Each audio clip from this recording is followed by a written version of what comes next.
Ceci, c'est une protection.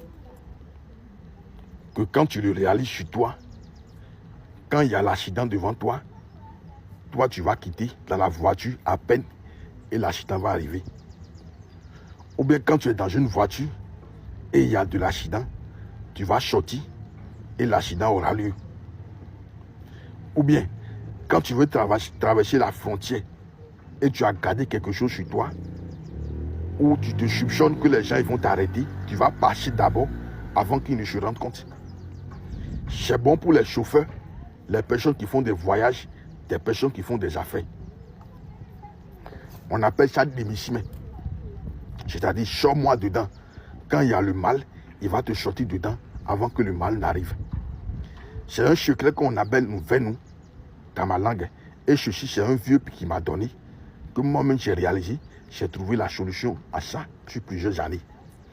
Et j'ai décidé de vous donner. Pourquoi? Parce que garder ces choses pour soi seul, ce n'est pas bien. Il y a des gens qui souffrent, qui sont en train de donner de l'argent pour ça, ils n'ont pas trouvé. Mais quand je donne et tu vas pour aller réaliser et tu trouves des solutions, je ne pense pas que tu vas m'oublier. Là, je reste tranquille des fois. Les gens, ils m'appellent, ils demandent mon numéro, je les envoie, ils m'envoient de l'argent. Pourquoi? Parce que j'ai donné des secrets, que eux, ils ont dépensé de l'argent pas possible dedans, ils n'ont pas trouvé solution. Et juste ce que moi j'ai donné, la chose que je les ai donné, ils ont réalisé et ils ont trouvé satisfaction. Alors, comment vous allez réaliser ce secret que je vais vous donner? Vous allez aller au marché, me payer le piment de Guinée. Quand vous avez fait comme ça n'a pas de bruit. Vous allez me payer le courrier. Vous allez payer fil blanc et fil noir.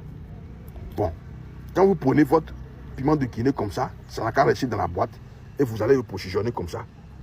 C'est-à-dire, vous allez positionner un courrier ici, comme ça, et le second de l'autre côté, comme ça. Voilà. Et vous allez tisser son talisman correctement avec fil blanc et fil noir. La personne qui a tissé son talisman correctement, il n'a qu'à amener ça chez les cordonniers. Ils n'ont qu'à lui faire le vrai talisman en cuir. Il prend ceci, il le met dans sa poche, dans sa voiture, dans sa moto, etc. Dans son portefeuille si possible. Il est protégé. La personne qui a réalisé, comme je l'ai dit, il est protégé. Allez réaliser et vous allez venir témoigner. Si tu es quelqu'un, ceci est sur toi, même quand quelqu'un t'envie et t'envoie de choc, ça ne va pas te prendre. J'ai vu beaucoup de personnes qui sortent. Ils n'ont même pas de sécurité sur eux. La vie d'un humain, c'est comme une maison qui est construite. Le propriétaire qui a construit de jolies maisons, il doit prendre de son trève le gardien qui va surveiller cette maison. Ainsi que toi, où aujourd'hui maintenant tu vas au travail, les choses évoluent pour toi, tu arrives à gagner ton salaire, au moins 200 000 par mois, au moins 300 000 par mois, il faut chercher la sécurité de ton âme. Sinon, de la même manière, il y a des voleurs physiques, il y a des voleurs spirituels. Où eux, à tout moment où ils se lèvent, ils se rappellent de toi, tu es cuit, si tu n'es pas protégé. Le voleur, quand il pense à toi, si tu n'as pas de gardien, ou bien tu n'as pas fait des bordereaux quand les gens ils font sur les clôtures pour leur sécuriser leur maison là, tu es cuit. La maison peut être belle. Il va tester à rentrer dans cette maison pour voler et partir. C'est de la même manière que toi-même, si tu peux être riche, le sorcier ne te connaît pas. Tu peux avoir des milliards, il ne te connaît pas. À tout moment, il pense à toi, il va t'envoûter. À tout moment, cet ami que tu as derrière toi aujourd'hui, qui est tout pour toi, tu vas commencer par lui parler ou tu vas commencer par lui donner de l'argent. Il va commencer par t'envier et chercher à ce que toi-même tu viennes au même niveau que lui. Puisque quoi? Vous étiez des amis. Et toi, la nature a fait que tu as commencé par gagner de l'argent. Mais aujourd'hui, quand lui veut manger, chez toi, il contacte d'abord avant de manger. Pour te voir, il doit d'abord t'écrire au moins 3 fois, 4 fois avant que tu ne lui dises que tu es disponible.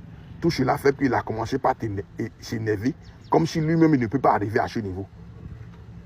Bêtement, il a pris ton nom, il l'a envoyé au marabout, que c'est comme ça, il a un ami, il a fait ci, le marabout va t'envoûter. Les choses vont commencer par gâter. J'ai vu des personnes qui m'ont contacté, moi, qui est ici en train de vous parler, où leur propre frère a sa femme. Et vu que la femme et lui ne se parlent pas correctement, il a amené le nom de mari le nom de son frère et le nom de sa femme, faire moi pour me dire que de les séparer. Que la femme de la femme de son frère ne lui plaît pas. Alors que l'autre a des enfants pour ton frère. Si toi tu ne les sépares, comment la femme va faire? Comment les enfants aussi vont faire? Ton frère va devenir quoi? Juste parce que toi tu ne veux pas faire pour toi, pour aller aussi créer ton foyer, tu es à côté de ton frère, tu cherches à les détruire. J'ai vu des amis qui sont des amis inséparables et l'autre est parti en Europe. Et quand l'autre est parti en Europe, il est en train de se chercher de l'autre côté. Quand on a consulté, on a vu tout cela. Mais lui, dans sa tête, comme l'autre est déjà parti en Europe, il est déjà devenu riche. Que quand j'appelle mon ami de m'envoyer de l'argent, il ne m'envoie pas. Des fois, il m'envoie. Des fois, il me dit, il va m'envoyer, il ne m'envoie pas. Moi, je veux qu'il retourne en Afrique. Comme si c'est lui qui a créé cet ami, c'est lui qui a mis cet ami au monde. L'autre a ses parents qui sont en Afrique, qui se battent pour qu'il évolue. Mais toi, tu es là, tu es en train de faire du gris-gris pour le détruire. Je peut-être que c'est ton ami, qu'il doit venir en Afrique, vous les deux, vous allez rester ensemble. Et moi, j'ai mal pour les marabouts qui prennent l'argent comme ça et qui en foutent les gens comme ça. Les marabouts qui savent bien que ce que la personne est en train de dire n'est pas bien, mais il prend l'argent pour détruire la vie de l'autre. Tout ce que chacun plante, il va récolter. La semence que le cultivateur a plantée, il a semé, il n'a pas récolté, ses enfants le récoltent. Même si lui il décède là, les enfants ils viennent pour récolter. Ça veut dire quoi? Ce que tu es en train de faire aujourd'hui, tu penses que c'est du bien là. Même si tu ne le récoltes pas, tes enfants vont souffrir demain. Ça fait votre problème quand vous participez à l'échec des autres, quand vous participez à la mort des autres. Que Dieu vous pardonne.